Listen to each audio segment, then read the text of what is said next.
Good evening, everyone. It's Jakub Hurta here from the Focus webinar team, and I'm based in Czech Republic. So good evening from me here from the cold and snowy Czech Republic. And I'm very happy that we have our guest speaker, Paul Copan, with us for tonight. So thank you very much, Paul, for being with us. And I'm really looking forward because we have a very interesting topic.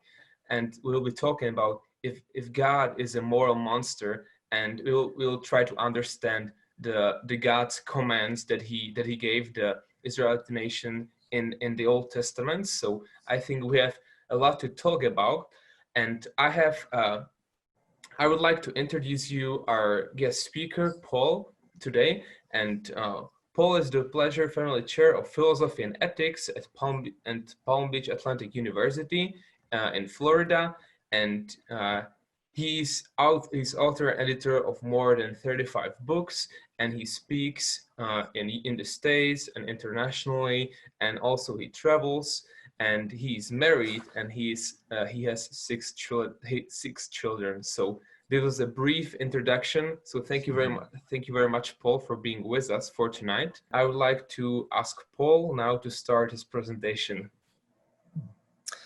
Very good. Thank you, Jakob. And I'm glad to be with you all. And we have, the topic as was posted, was did God really command genocide? And I have co-authored a book with Matthew Flanagan by that title, and also another book called Is God a Moral Monster?, which goes into the question of the Old Testament and violent activities there. And so you can check those books out if you like.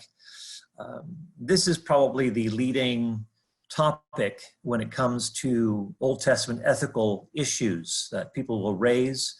And so hopefully as we unpack this, we will get some clarity and background on this issue, and also move toward, maybe if not completely resolving some of these difficulties, at least moving the direction of offering helpful answers that offer some sort of a context that offers some sort of a proper understanding of what's going on behind the scenes. So here we go. And again, feel free to ask these questions. Again, here's from the Babylon Bee. This it says satire. Banned from playing violent video games, a local kid settles for reading the Old Testament. Maybe you probably wonder about that, but there's the reminder of just what some of the issues are. That just picking up the Bible, some people see that there's some troubling texts, and so we want to unpack that. Again, for further discussion on these things, you can take a look at the books that I've done, and you can check those out on Amazon or wherever. But here's the text that many people will look at. You shall not leave alive anything that breathes, from Deuteronomy 20. You shall utterly destroy them. And of course, there's the view that they may not teach you to do according to all their detestable things which they have done for their gods, so that you would sin against the Lord your God. Deuteronomy 7, there's another text that is similar. And we'll come back to that one as well, but it even mentions, show them no mercy and so forth. So we'll talk about these texts and how to understand them. By way of introduction, maybe some of you have heard of Greg Boyd, who has tried to tackle the matter of violence in the Old Testament, or violence in Scripture, and might be just noteworthy or just, I think, maybe a helpful springboard for us, because Greg Boyd also, who began writing a book that he wanted to tackle. He wanted to tackle some of these questions about the Old Testament, and found himself in a trouble spot, and basically reworked his whole position on things, and concluded that there are some things that perhaps we who are here might would disagree with, but he maintains that the order to slaughter people or to drive them out came from Moses and not from God, contrary to what many have believed and what the New Testament appears to be saying. He says that's just the textual God. The ancient writer, the prophet was influenced by his own fallen ancient Near Eastern worldview of violence and barbarity, he's influenced by these sinful structures and mindset and so forth. But the actual God wouldn't do that. He is loving, gracious, and compassionate, and of course revealed most fully in the self-giving death of Jesus on the cross, where he says, Father, forgive them, for they don't know what they're doing. So this is a picture of cruciformity, that is really the heart of God, and that God does not ultimately injure or harm. God simply withdraws his presence, and human beings or fallen angelic beings then rush in to fill that gap. But God withdraws. Of course, it does raise questions, but isn't God's simple withdrawing opening up people to harm? So there's a philosophical question to be asked from the start. But Greg Boyd strikes me as being adopting a neo-Marcionite stance. Marcion was someone who believed that there were two gods, one of the Old Testament, who is harsh and cruel, and the one of the New Testament revealed in Jesus, who said, turn the other cheek and love your enemies.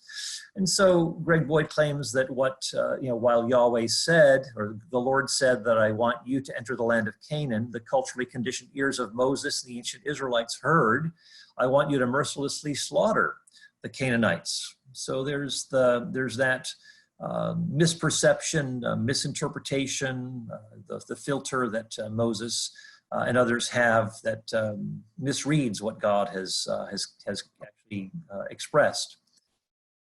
I do find that Boyd misuses or avoids certain crucial texts that, for example, Greg Boyd is a pacifist, and so he believes that God doesn't, that coercive force could never be justifiable.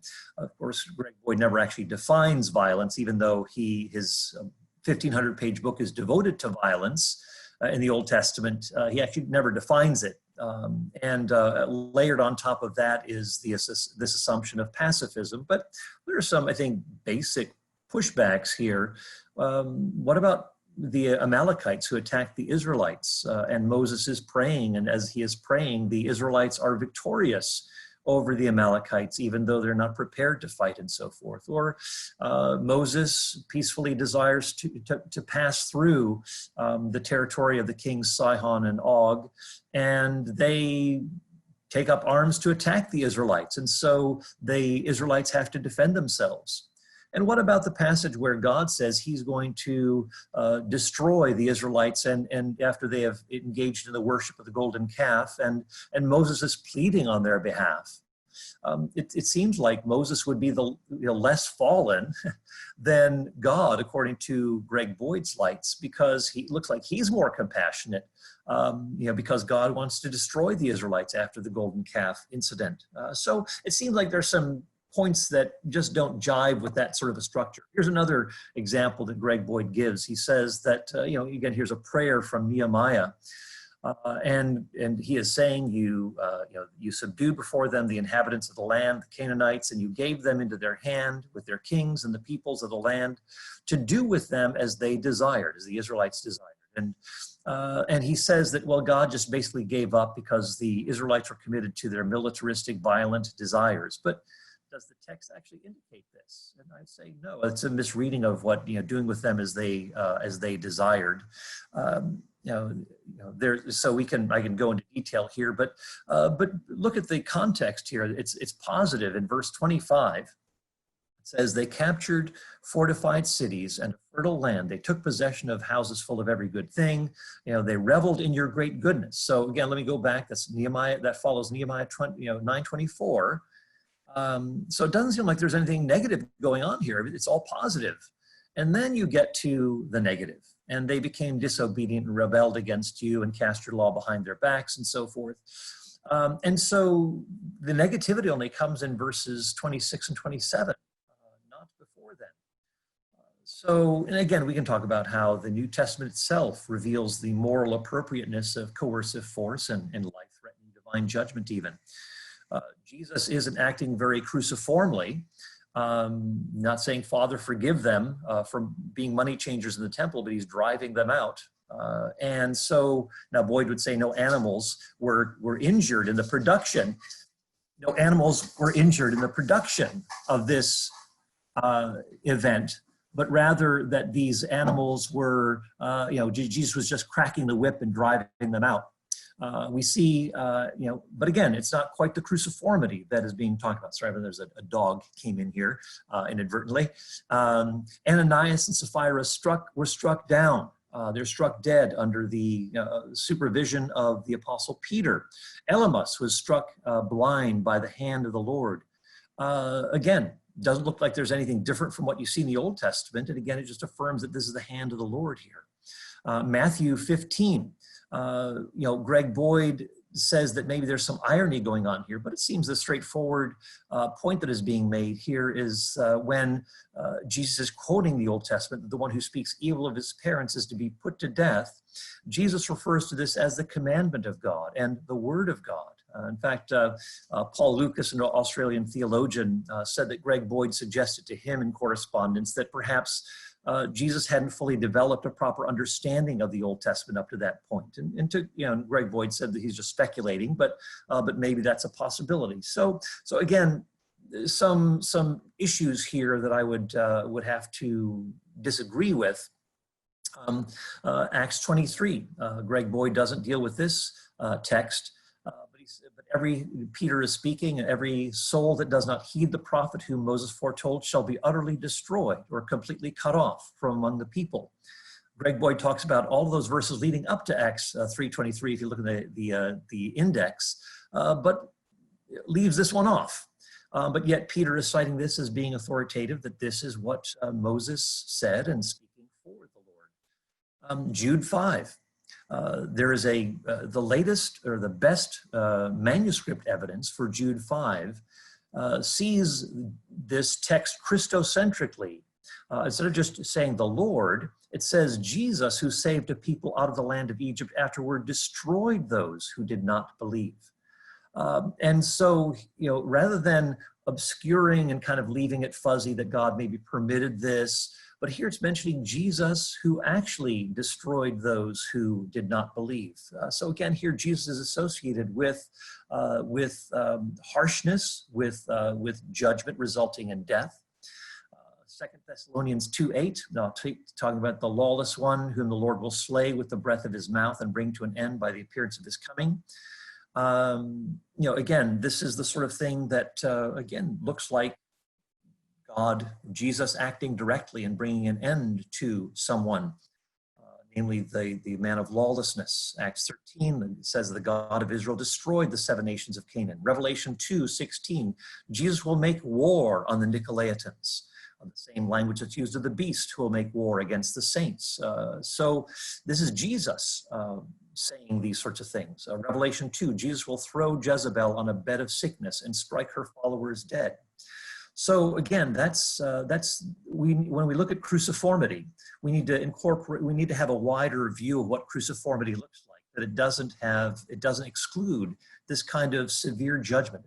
As Paul says in Romans 11:22, he says, behold the kindness and severity of God. So there is a continuity between the testaments when it comes to both the kindness as well as the harshness or the severity of God. The redeemed martyrs call for God to avenge their blood. At the judgment, Babylon, at the judgment of Babylon, it says, rejoice over her because God has pronounced judgment for you against her. Again, if you want to read more about this, I can only go into a little bit of detail, but I just want to tell you that these are some of the issues that are being discussed out there. You can read my reply to Greg Boyd in my article at the Gospel Coalition, Greg Boyd's Misunderstandings of the Warrior God. So this is where we're going. It's just a little preliminary to whet your appetite there, but in terms of other preliminary considerations, we'll look at the ancient Near Eastern text or context and other matters in the backdrop, and then we'll look at some moral and philosophical considerations, biblical contextual considerations, and then final considerations to wrap things up and bring the pieces together. So again, if you've got questions along the way, we'd be happy to entertain them, but we've got a lot to cover. We've got 140 some slides in this presentation, and we'll just see how far we can go, but happy to interact with you all. So again, thanks for joining me. All right, you're probably familiar with Richard Dawkins' quotation about the God of the Old Testament, and lists all of these things, petty, unjust, and so forth. We're going to deal with the more vindictive, bloodthirsty, ethnic cleanser, racist, genocidal descriptors here. We'll, again, I deal with some of these other issues in my Moral Monster book, so you can take a look there. But again, that's the perception of some, and I think probably Greg Boyd would agree with this in terms of, you'd say the textual God of the Old Testament is arguably the most unpleasant character in all fiction, and so he'd say, but not the actual God. But it seems like Greg Boyd would be fairly in agreement here with Dawkins, but he would say that this is just the textual God rather than the actual God. So as we look at some of these preliminary considerations, keep in mind that warfare to survive in the ancient Near East was the expectation, or you paid tribute to a more powerful nation if you wanted to survive. But you basically didn't have any option here. And so God, as he redeems Israel, he is stepping into this kind of a messy situation where warfare is the expectation. Warfare is something that is required for a nation to survive. Now, keep in mind too that despite the charge that some people make about the Israelites cruelly invading the defenseless Canaanites, actually the texts you read don't bear that out. Driving out the Canaanites would reasonably arouse Israelite fear and faint-heartedness, that if someone was fearful, he shouldn't join up with the military. And even if you're newly married, you spend a year with your wife to make her happy. But fighting required trust in God's power. These Canaanite nations were greater and mightier. They were strong, they were fortified and very large. They had horses and chariots and people more numerous than you. So you can imagine this being rather daunting, rather than simply a matter of just trouncing the enemy because of greater military might. Even hamstringing horses, burning chariots, mentioned in Joshua 11:6. These were like modern day tanks. And represented military prowess and domination, but God didn't want Israel dependent upon this kind of might in future wars. So the Old Testament scholar John Goldengay rightly says that attacking the Canaanites required extraordinary trust in Yahweh, because the Canaanites were more numerous and their weaponry was more sophisticated. And trust in Yahweh is a key ethical principle in the Old Testament and a key principle when you are waging war or thinking about waging war. So moving on to the next point. So there's the importance of, there's warfare is necessary, but also the warfare is something that the Israelites don't engage in with great confidence. It's something that they are trusting in God about. And God is going to help bring deliverance, and God is going to help them to give victory. But keep in mind that God desires mercy over judgment, that this is a last resort sort of a thing. Fighting isn't God's ideal, but God will use this in order to bring judgment against those who are acting in ways that are dehumanizing and degrading. So God issues commands with a heavy and grieved heart and doesn't desire to afflict people. But again, God is acting in a last resort kind of way. That God, even through, we read in Jonah, God desires for the enemies of Israel to find mercy. And Jonah is complaining about this. He says, I knew that you're gracious and compassionate, and that's why I didn't want to come to Nineveh, because I was afraid that people were going to repent and that you would have mercy on them. Also, God is waiting a long time, about half a millennium. If you think about Abraham being around 1900 or 2000, and again when we see the Canaanites and the Israelites enslaved in Egypt and so forth, that this is a long time to wait for the sin of the Amorites, as Genesis 15:16 says, for the sin of the Amorites to be filled up or completed. So there is this waiting period that God, this isn't merely a precipitous rush to bring judgment. This is a patient waiting. until the time is right. And this dovetails with, this judgment dovetails with the inhabiting or taking the land that God had promised so that the way could be prepared for the coming of the Messiah, the Savior of the world. So there is this willingness, this waiting to judge rather than simply weeding them out immediately. Also, the Canaanites engaged in incest, ritual prostitution, infant sacrifice, and bestiality, things that would be considered criminal in any civilized society. So it's not as though the Canaanites were, the kind of people who would make great next-door neighbors. These were those who engaged in abominable practices that were dehumanizing, that were degrading, and that were worthy of judgment. And we read in Hebrews 11 that Rahab did not perish along with those who were disobedient. So there's an assumption that they're violating a law, that they're engaged in acts that they know they should not be engaged in. And so this language of disobedience rises to prominence here. It's not as though they just weren't under the same covenant as the Israelites, and the Israelites just drove them out because they didn't operate according to the same standards. In fact, God told the Israelites that he would do the same thing to them if they acted in the way that the Canaanites did. But again, they were disobedient. And Amos 1 and 2 tells us about nations around Israel who will receive judgment because they are suppressing the truth, the moral truth. They're doing things that ought not to be done, and they are stifling compassion by ripping open pregnant women to expand borders, or they're violating treaties that they should have kept, and delivering over vulnerable people to their hostile enemies.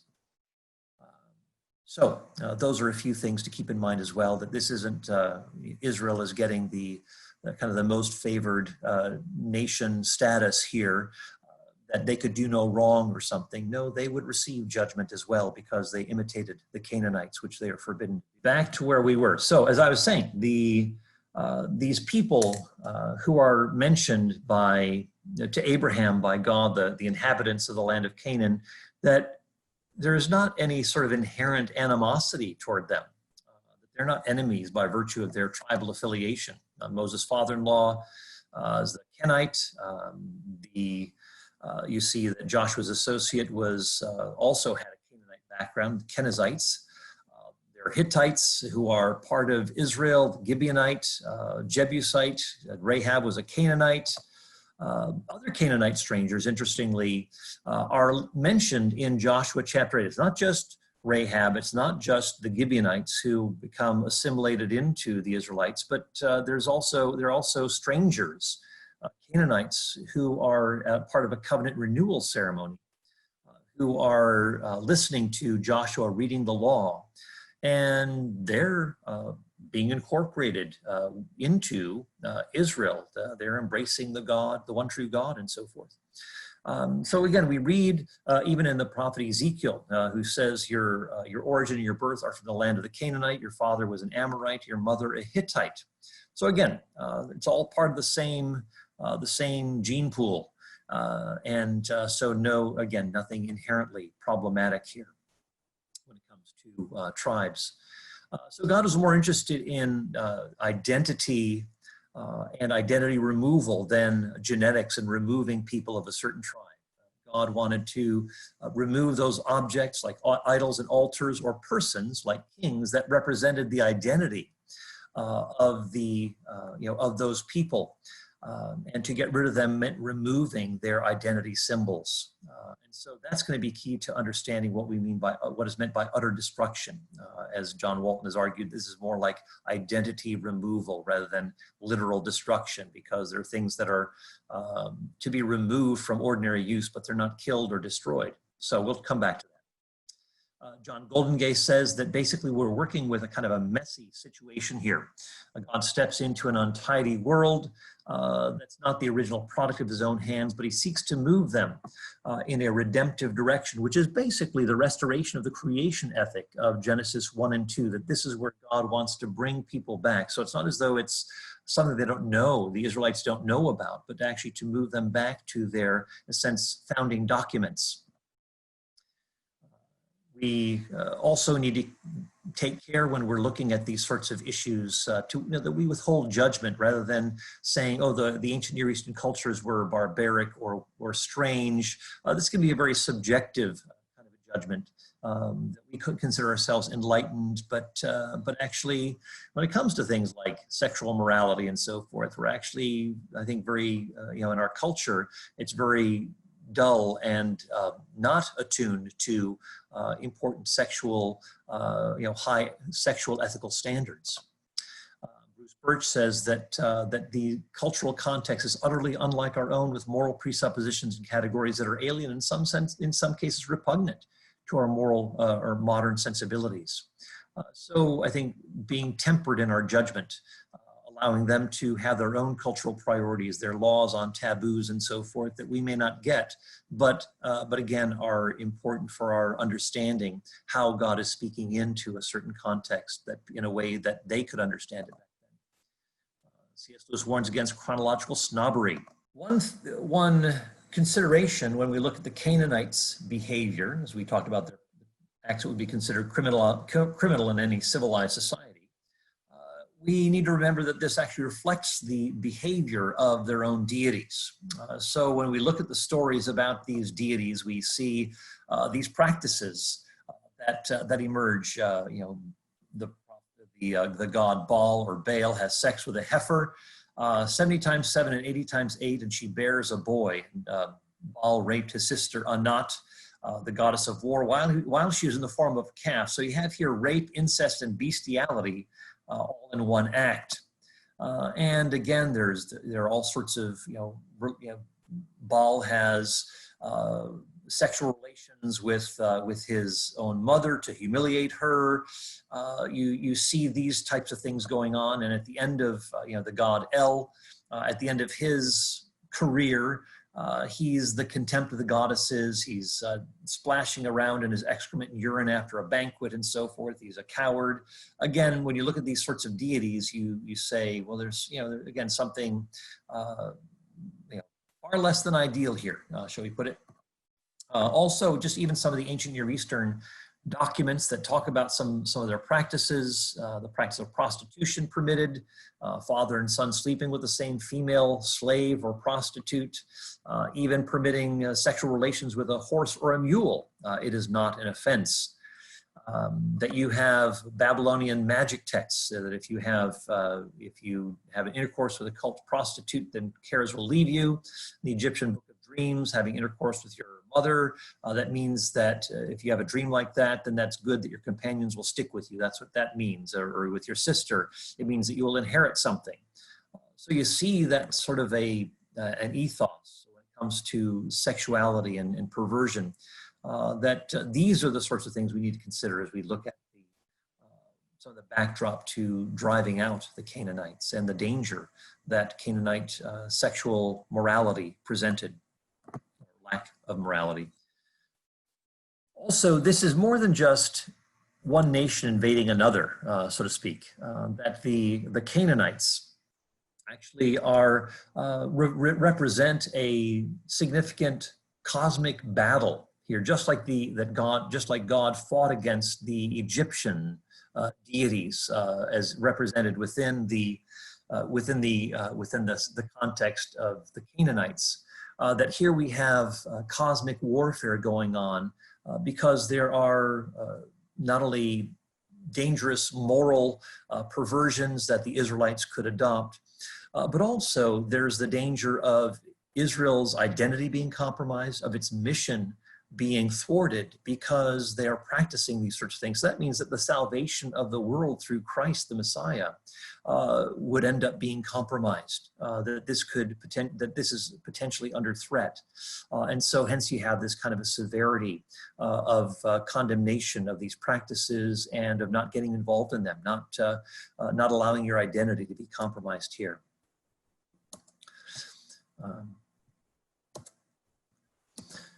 So we look at Israel's, when you look at Israel's own temptations to succumb, notice how readily they succumbed at just at Mount Sinai with the golden calf, and then in Moab they join themselves to the god Baal.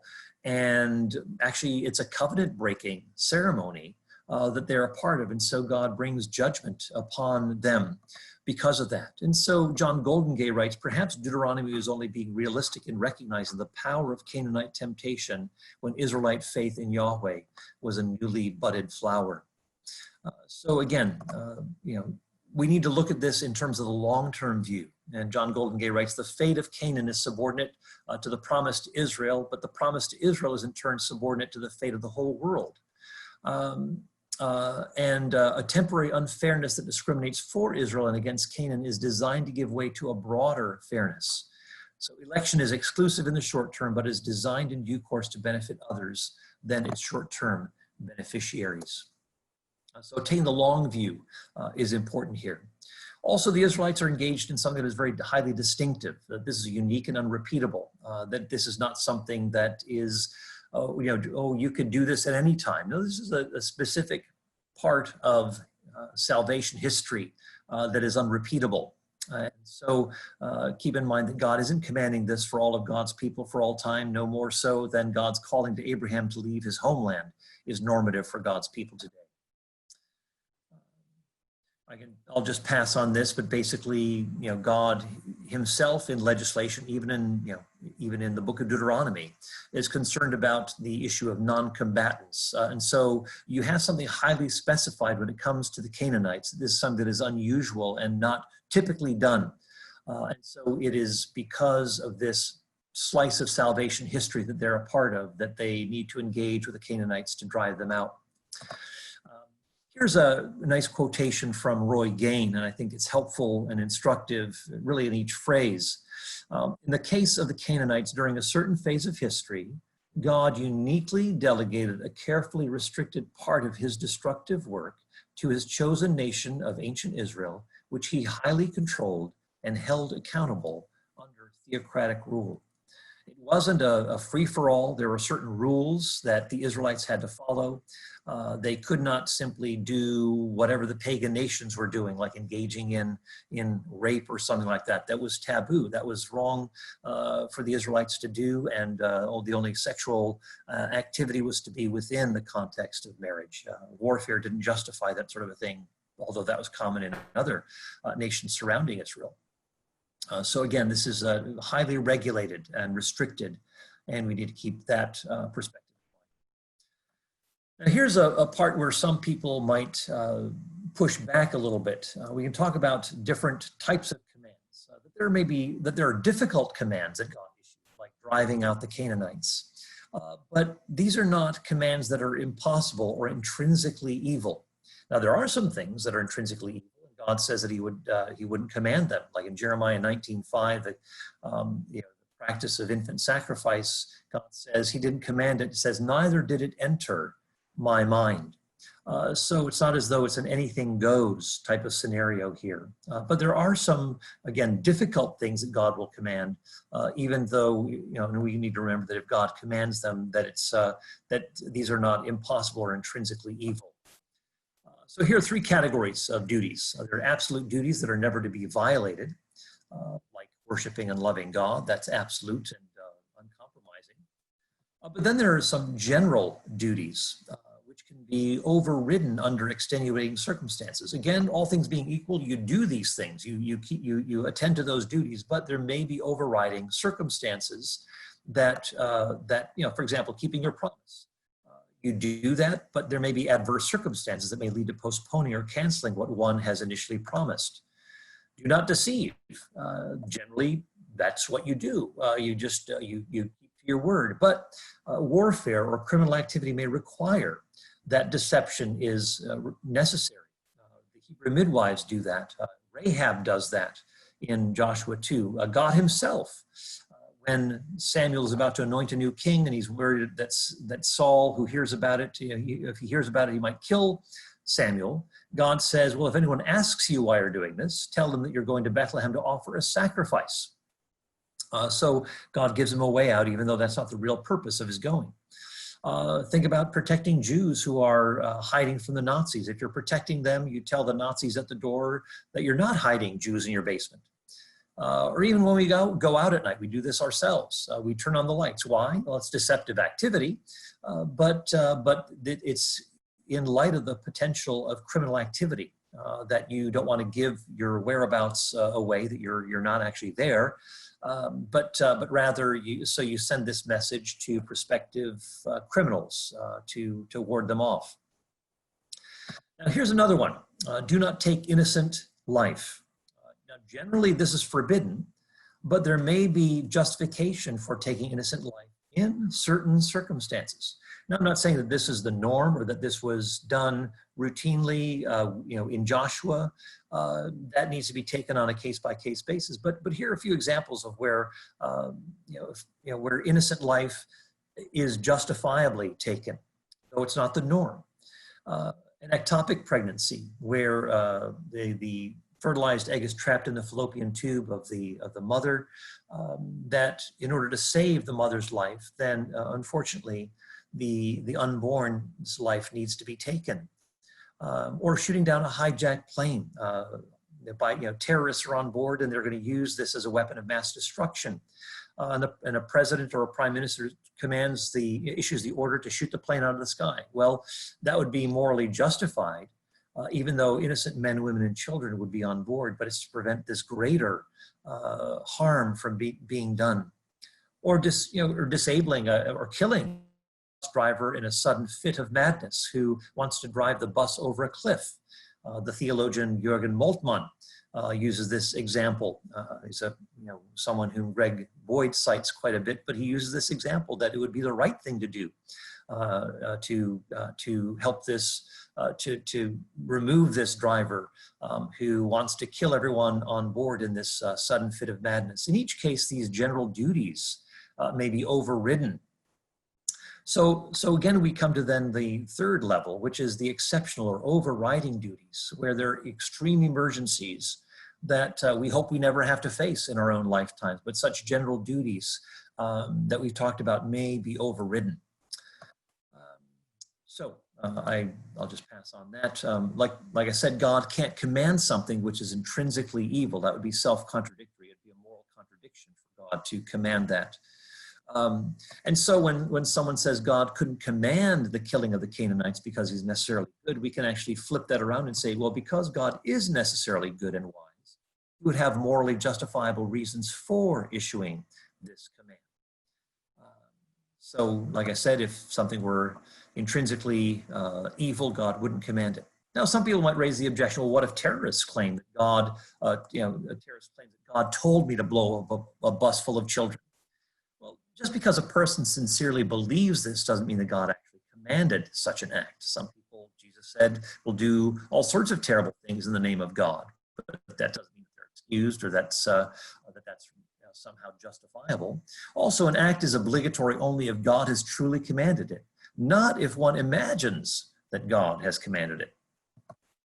And then finally, such an act would be right and obligatory only if a rational, fully informed, loving, just being commanded it. But why should we think that this is the case when the terrorist says that God told me to blow up a bus full of children? Well, what are the terrorist claims supported by? Are they, like with Moses or Joshua, are they supported by very public signs and wonders that give a divine stamp to what they're commanding?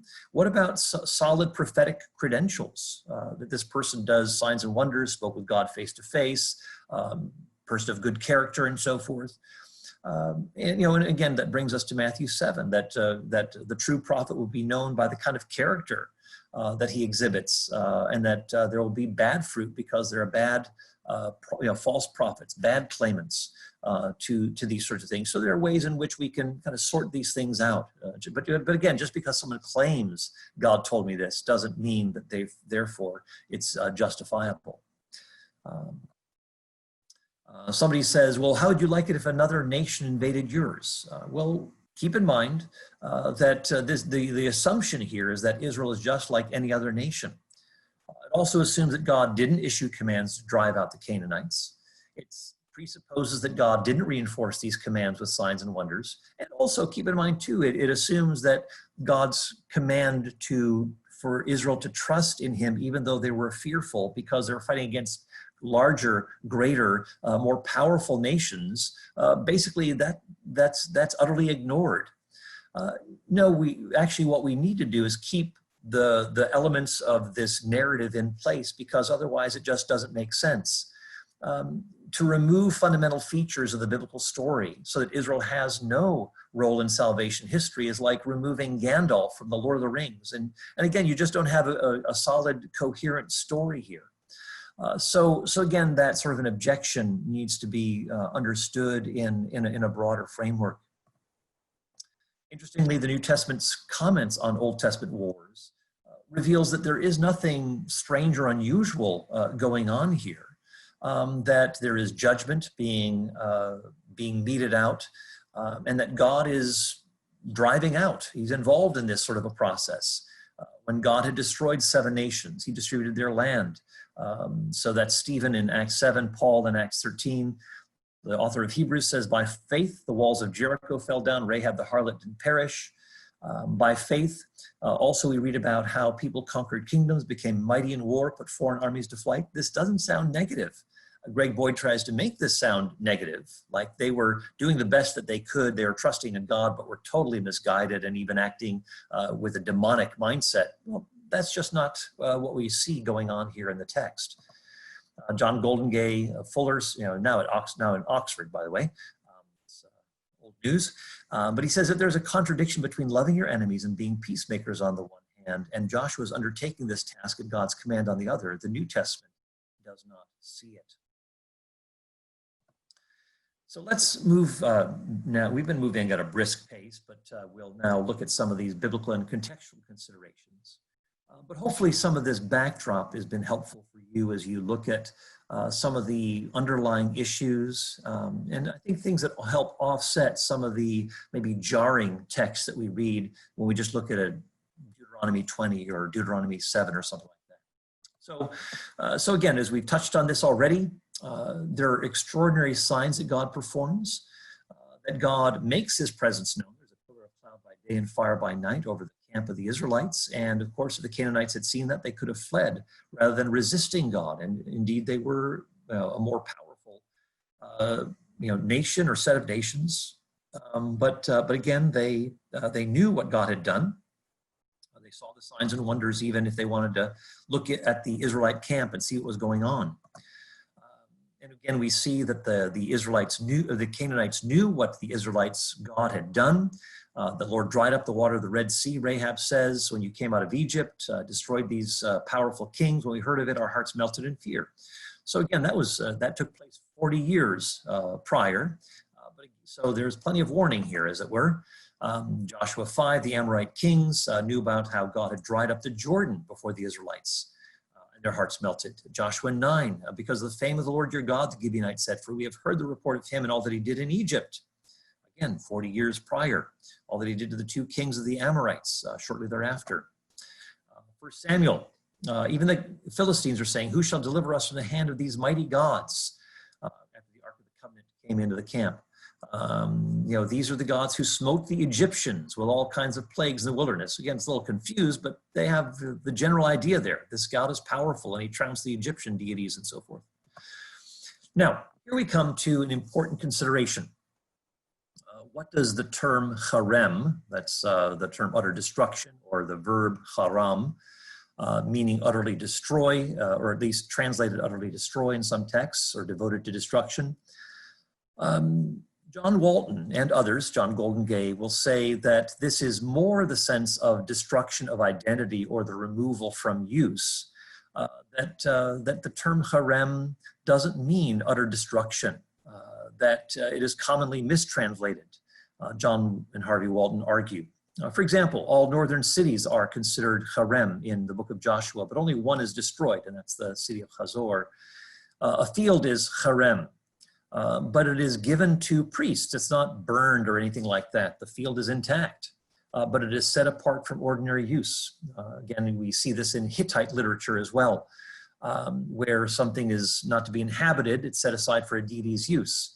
Leviticus 27, a servant or an animal or a field may be harem, which means it can't be redeemed or released from this on pain of death, to at least the animal or the servant, But again, these are to be used within the sanctuary, to be used by, within the priestly activities, and so otherwise, so removed from ordinary use. Only Jericho, Ai, and Hazor in Joshua are destroyed, and the other cities are removed from use. That if anyone goes in there, then that person would be, after people have been driven out, then they're jeopardizing their own life and well-being.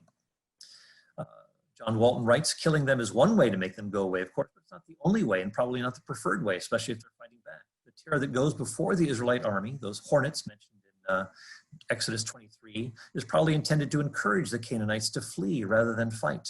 Nowhere in the conquest account does the army systematically hunt down fleeing refugees. Nowhere are urban citizens trapped in protracted sieges. And the Waltons use this as an example, and I think this is very helpful, of a kind of a modern version of harem. After World War II, when the Allies destroyed the Third Reich, they did not kill every individual German soldier and citizen. They killed the leaders specifically and deliberately, and also burned the flags, toppled the monuments, dismantled the government and the chain of command, disarmed the military, occupied the cities, banned the symbols, vilified the ideology, and persecuted any attempt to resurrect it. But most of the people were left alone, and most of those who weren't were casualties of war. That is what it means to harem, an identity. So again, even as you look at various texts, like in Deuteronomy 7, there's the dispossessing, clearing away the peoples, and then it uses the language of defeating them. It says utterly destroy, again, however that's to be translated. And then disregard, you're to make no covenant with them and show no favor, don't intermarry with them. Well, if you've already destroyed them, there's no point in intermarrying with them or making a covenant with them. And so Ian Provan says that this raises all sorts of questions about what destroying them totally even means. So we have some, again, we need to get to the matter of, what are these, there are all sorts of questions that are being raised about what this term even means. So so again, the emphasis is more on getting rid of those things that give them their own religious or spiritual identity that are to be destroyed, so that the Canaanites, again, have those things removed from them, and the Israelites don't have the temptation before them. Now, here we come to an issue that some people might raise their eyebrows about. It's basically that these texts, when it talks about utter destruction, or we left no survivor and so forth, this is basically the Old Testament's way of expressing what was commonly understood as exaggeration in other ancient Near Eastern war texts. Hyperbole, exaggeration. When you say there were no survivors, no one reading this text in the ancient Near East would have thought that there were literally no survivors. It's sort of like our modern day trash talk. We in basketball or football, we say we totally annihilated them, or we destroyed the enemy, the opponents, but no one thinks that literal death took place. And so total conquest, annihilation, destruction, leaving no survivors, that was just part of the jargon in the ancient Near East. So again, there's the tendency to exaggerate the victory and basically just assume that some kind of victory occurred, but we don't know the extent of the destruction. In fact, as we look at ancient Near Eastern war texts that are extra biblical, we see that this is exactly what is taking place. People, being written about as though they never existed, but the historical facts state otherwise. That they actually were around, that they weren't obliterated.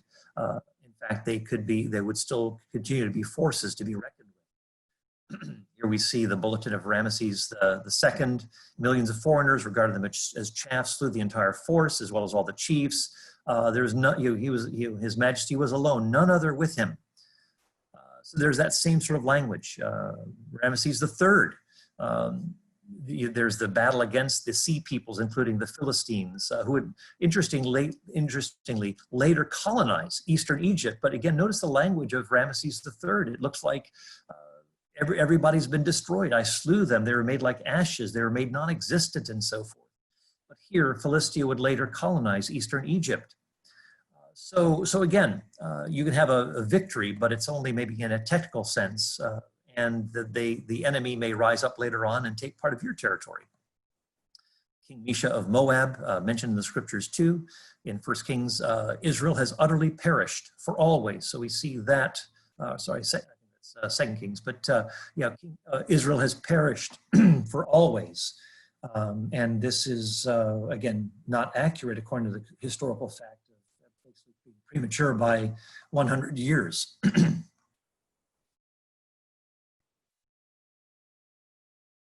Let me just show you how this is actually exemplified in some of the texts.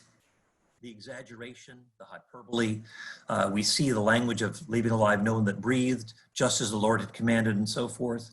But as it turns out, those who were, no one was left alive. We read other texts within Joshua that say, no, actually there were people who survived, and in fact, plenty of them did. So Joshua 11, the Anakites were cut off and utterly destroyed. And then later on in Joshua 15, Caleb has to drive them out again. So we see these sorts of texts in tension.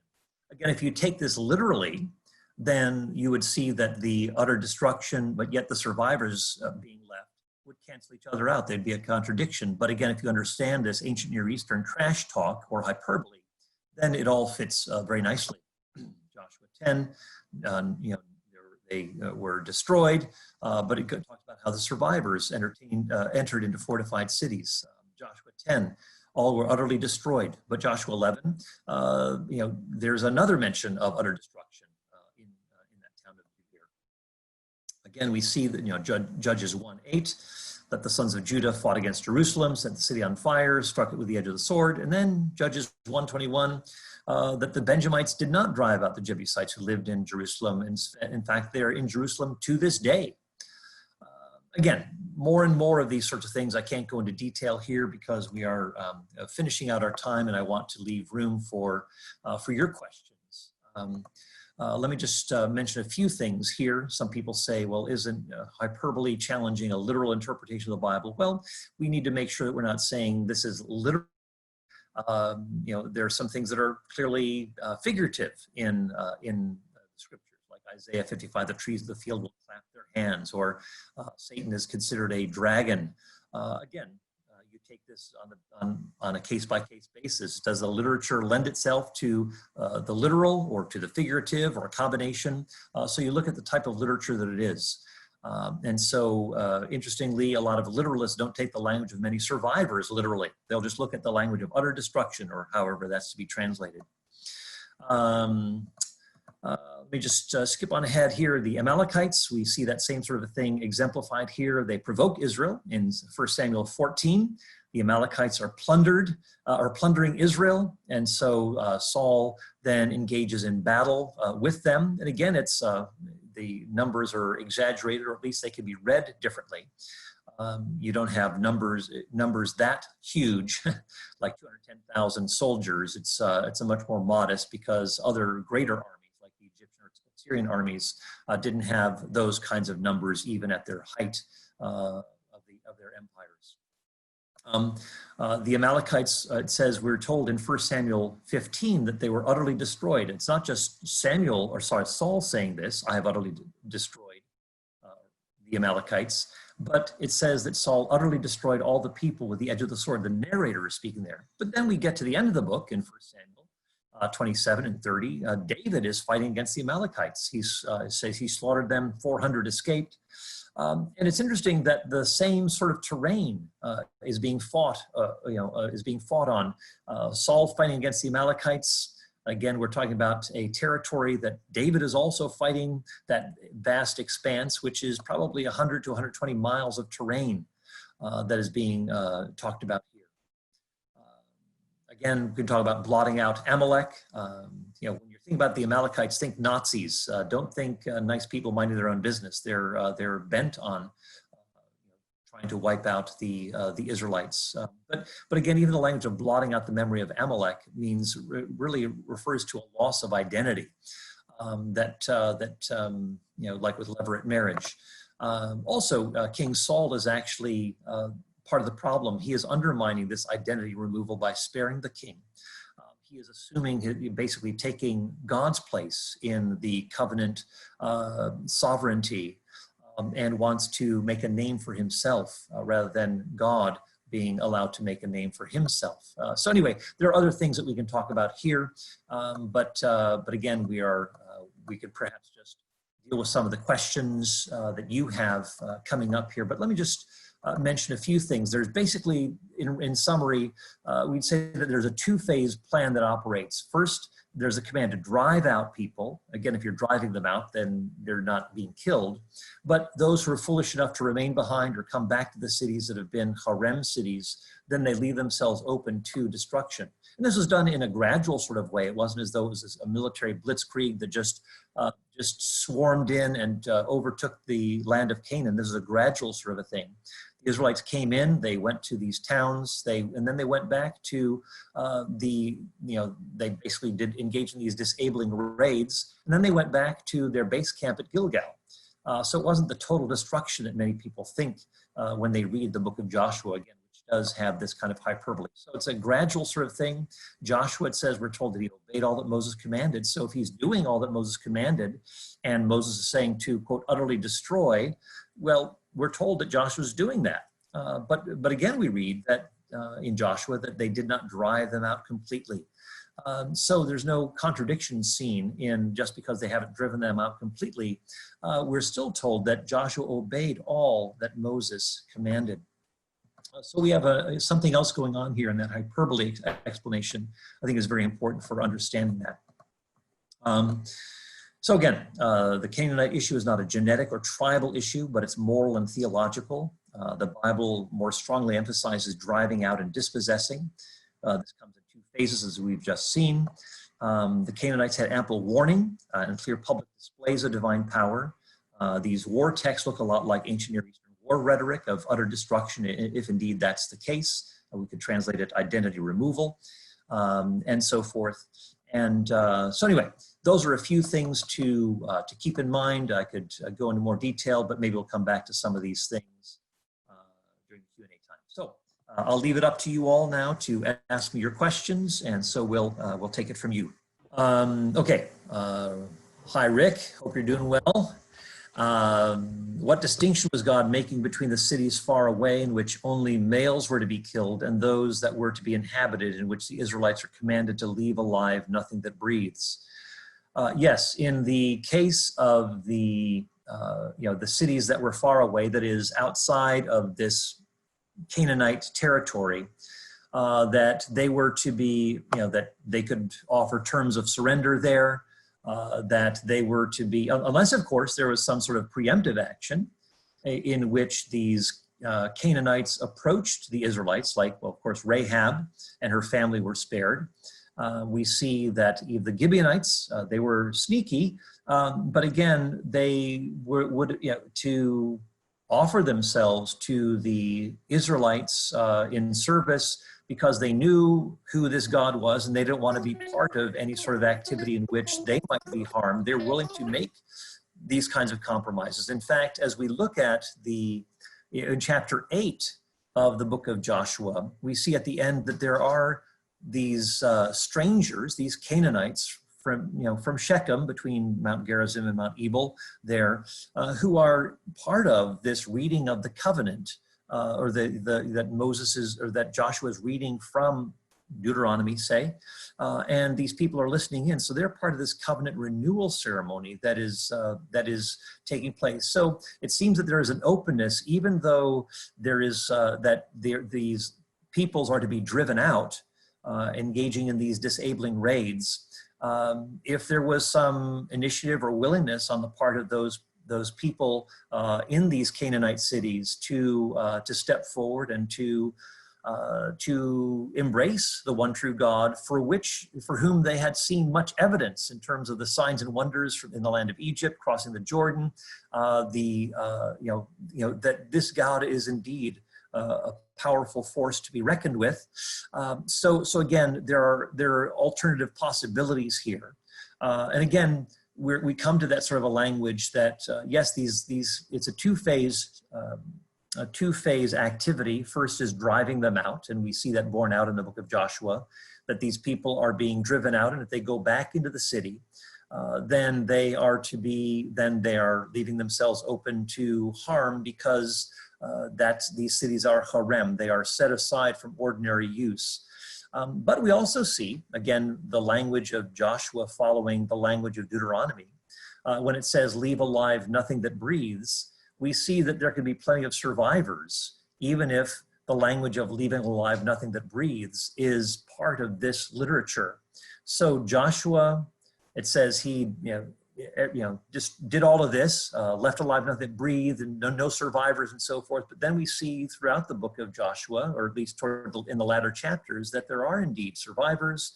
There are indeed nations that still need to be driven out and so forth. So that's, you're left with kind of a package of considerations here.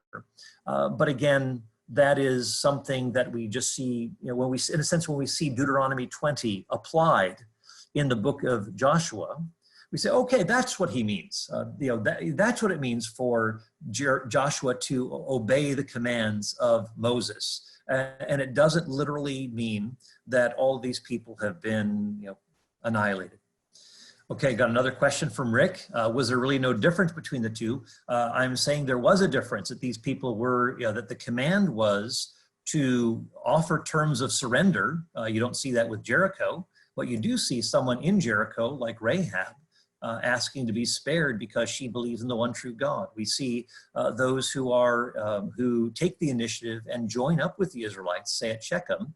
These strangers are part of this covenant renewal ceremony. So there is, they're given, since there's an opportunity for them to take initiative. But in the absence of that, then no, drive them out. Don't offer terms of surrender.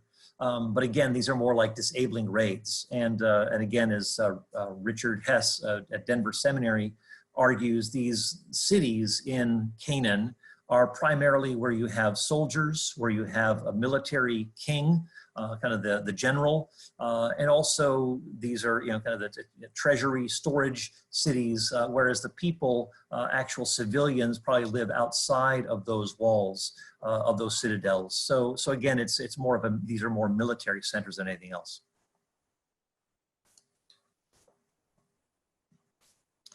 Okay, another question. So are you saying that the command to kill all that breathes was trash talk, hyperbole? Yeah, I am saying that. For example, here's when it says young man and woman, young and old and so forth, it's a way of speaking that, if there are people there who fit that description, if they're in harm's way, then they may end up being killed. For example, when it comes to the Amalekites in 1 Samuel 15, there's that kind of language that's used. But then you go and you read more carefully, and you see that the Israelites are going to be fighting against the Amalekites at the citadel city in 1 Samuel 15. And there are the Kenites who are there, and they're ready to fight. But Saul sends word to the Kenites. Keep in mind, Moses' father-in-law was a Kenite, and they had good dealings with the Kenites. Saul says, we don't have an issue with you. We're fighting against the Amalekites in this city. So, and then they fight, and you know the rest. But there wouldn't be any women and children hanging around in this citadel city, especially if the Kenites have received warning that there's going to be this pitched battle and that they should get out. So the first people to leave are going to be the women and the children. They're simply not going to be around. But if they, again, they're usually the first to flee and to be protected and so forth. So it can use that kind of language, but that doesn't mean that they're actually going to be in the city. But again, we do have strong evidence of all kinds of trash talk in the ancient Near East, both in the scripture as well as in extra biblical documents, as I've shown. Okay, looks like we have another question here. Do you think the Old Testament narratives lead us to think that Israelites killed some small children? If so, how do we defend that practice from a moral point of view? That's different than killing adults engaged in abominable practices. Yeah, good question. Like I said, when there are battles that are going to be fought, the first ones who are removed are going to be children and women. They're not going to be engaged in this kind of a battle. But keep in mind what I said earlier about well, what if there are some that are that are killed in this sort of an event. Well, let me give an example of, Matt Flanagan actually came up with this illustration. So I'm going to bring this back up, if I might, the PowerPoint, and I'll just read through this kind of a scenario. So I'll just move to this slideshow here, if I may. So again, Matt Flanagan co-authored with him the book, Did God Really Command Genocide? And so he says, consider this kind of a scenario where you have the US government that's seeking to drive inhabitants from a certain territory within its borders, land which has been bequeathed by previous administrations for the specific purpose of benefiting an entire community. So this is state-owned territory, not a foreign country. The current occupants are an extremist sect whose rituals involve criminal activities such as incest, bestiality, ritual prostitution, and burning children alive as a sacrifice. For centuries, previous administrations have turned a blind eye to their activities and have refused to evict the tenants. Hold on a sec, this is not advancing. A group of US citizens want to take up occupation, have signed a contract committing themselves to their families to working for the purpose for which the land was bequeathed, and have agreed that they will not engage in the criminal activities of the sect. They also agree that they should they bring these conditions, break these conditions, that the right to occupancy will be made void and that they could be evicted by force if necessary. Imagine that the religious culture of this sect has become so pervasive in the area that almost any person who lives near them is readily caught up in it. CNN is reporting that more and more people are becoming involved in the commission of these sorts of crimes. The sect is committing partly, as a part of their beliefs. Pictures of baby burnings are getting on the internet and so forth. Suppose that the sectarians who occupy the area are heavily armed and will not leave unless they're evicted by force. Again, here's where the, so let's just say they're entrenched and women, children are not moving. Well, then that means that they're going to be harmed in this process. And then the question goes on. Now, if the U.S. president authorized the military to use force in evicting the current occupants from the land under these conditions, is it really obvious that the people would assume that he was genocidal or a warmonger, or that he ought to be dismissed from office? So here's that kind of a scenario where, okay, let's say that these people are entrenched and that there are going to be children and women who are, they're just refusing to leave. Well, then you will have people who are harmed. But again, keep in mind that the ultimate, the primary command is that these people were to be driven out. And when you look at when you see that term in the Old Testament of those who had been driven out, that this is referring to people who are still alive. So it's basically those who are foolish enough to stick around, to be involved in these places, to go back to these cities that are haram cities, that then they leave themselves open to this kind of, their lives are going to be jeopardized. So that's the sort of scenario that we are looking at from all appearances. So here's another question here. What about Psalm 137, 8 and 9? How blessed will be the one who seizes and dashes your little ones against the rock. Okay, great question. In fact, I'm working on another edition of the Moral Monster book, in which I'll have a section on the imprecatory psalm. So I'll be talking about this in this passage. But yeah, what is that referring to? Psalm 137, of course, is written during the time of the Babylonian exile. The time, say in the Babylonian invasion of Jerusalem took place in 586 or 587 BC. And so this is written while the Jews are in captivity in Babylon and are being mocked and scorned by their captors. In fact, the Edomites were also mentioned here. They were complicit in turning over the Jews to their enemies. And so there is this kind of mockery, sort of like Nazi soldiers telling these Jewish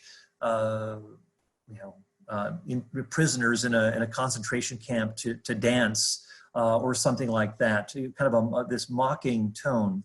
But keep in mind, this is as a number of commentators have noted, this is highly militarized.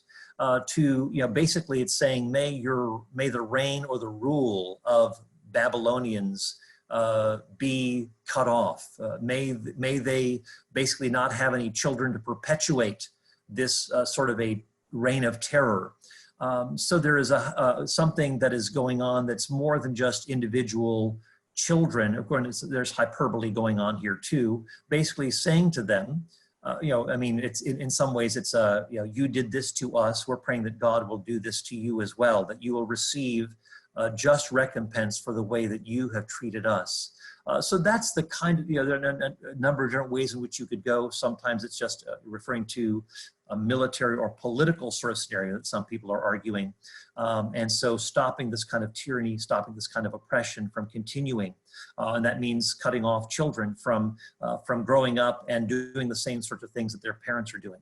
So that's what a number of scholars see is in view here. But again, those are a couple of alternatives there for you to think about, and stay tuned for my chapter on the imprecatory Psalms when the book comes out. Well, maybe in the absence of any questions popping up here, let me just maybe end with this quotation from Miroslav Volf. And I have found this to be a helpful quotation here that puts some things in perspective. Does it answer all the questions? No, but I think this is something that, again, as we see the negative influence, the pernicious influence of the Canaanites, they're potentially thwarting the Israelites' mission and identity, which would lead to the coming of the Messiah and so forth. This is what Miroslav Volf writes about a God of wrath. He says, I used to think that wrath was unworthy of God. Isn't God love? Shouldn't divine love be beyond wrath? God is love, and God loves every person, every creature. That's exactly why God is wrathful against some of them. My last resistance to the idea of God's wrath was a casualty of the war in the former Yugoslavia, the region from which I come. According to some estimates, 200,000 people were killed and over 3 million were displaced. My villages and cities were destroyed, my people shelled day in and day out, and some of them brutalized beyond imagination. And I could not imagine God not being angry. Or think of Rwanda in the last decade of the past century, where 800,000 people were hacked to death in 100 days. How did God react to the carnage? By doting on the perpetrators in a grandfatherly fashion? By refusing to condemn the bloodbath, but instead affirming the perpetrator's basic goodness? Wasn't God fiercely angry with them? Though I used to complain about the indecency of the idea of God's wrath, I came to think that I would have to rebel against a God who was not wrathful at the sight of the world's evil. God is not wrathful in spite of being love. God is wrathful because God is love. So maybe with that, we end our discussion. And I would just want to say thank you to you all for participating in this. And thank you, Jakob, for managing all of this and working with all the glitches. And we appreciate the time that all of you have taken to watch this. Yeah, thank you very much for you all that you participated. And thank you, Paul. Thank you very much for your great presentation and also for your wise answers for our questions. All right. Thank you. Good night.